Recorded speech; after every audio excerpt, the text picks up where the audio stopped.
Une page santé à présent, le programme national de santé mentale en collaboration avec l'Institut national de santé publique a organisé les 6 et 7 décembre 2022 le premier colloque sur l'autisme.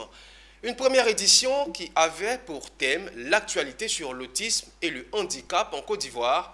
Cet événement vise à l'élaboration de la stratégie nationale sur l'autisme et des troubles du neurodéveloppement. Reportage Michel Brou et Ismaël Doza. Les statistiques dans le monde révèlent environ un enfant sur 150 de moins de 3 ans atteint du trouble du spectre autistique et plus de 4 fois de garçons que de filles. C'est justement pour trouver des solutions à ce mal que l'Institut national de santé mentale a entrepris la tenue du premier colloque sur l'autisme. Une occasion pour sensibiliser la population sur cette maladie et définir les stratégies d'accompagnement à la recherche scientifique. Déjà comme stratégie, c'est une stratégie de collaboration avec les associations.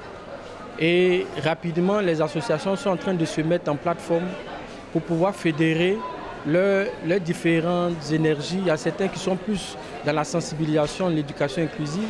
Il y a d'autres qui sont dans l'accès aux soins. Il y a d'autres qui sont dans la question de soutenir même les familles. Et donc, le programme national de santé mentale accompagne toutes ces associations. Ça, c'est le premier point. Et le deuxième point, c'est comment faire de telle sorte que les familles aient accès au service de diagnostic le plus précocement et à moins de coût. La particularité que nous on a, c'est qu'on a 2 enfants autistes, Yohan 10 ans et Ryan 6 ans. Et ça a été un moment très riche en émotions parce qu'il a fallu que nous-mêmes, nous puissions raconter en quelques minutes notre douloureux parcours.